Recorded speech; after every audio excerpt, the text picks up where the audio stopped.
Kera sumbang. Di hutan riang, ada seekor monyet bernama Mickey. Mickey tidak suka berkawan. Dia selalu duduk sendiri di atas dahan pokok.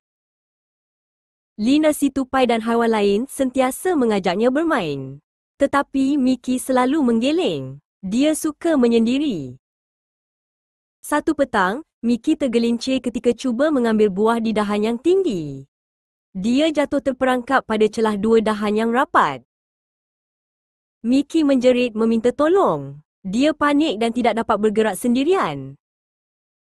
Mujurlah Lina dan kawan-kawan lain segera datang. Mereka bekerjasama menarik dahan itu perlahan-lahan. Akhirnya, Mickey berjaya diselamatkan. Mickey tersenyum lega. Dia sedar betapa pentingnya kawan. Dia memohon maaf dan terus bermain bersama kawan-kawan baharunya. Mickey tidak lagi menyendiri. Simpulan bahasa, kera sumbang. Maksud, orang yang tidak berkawan dengan orang lain.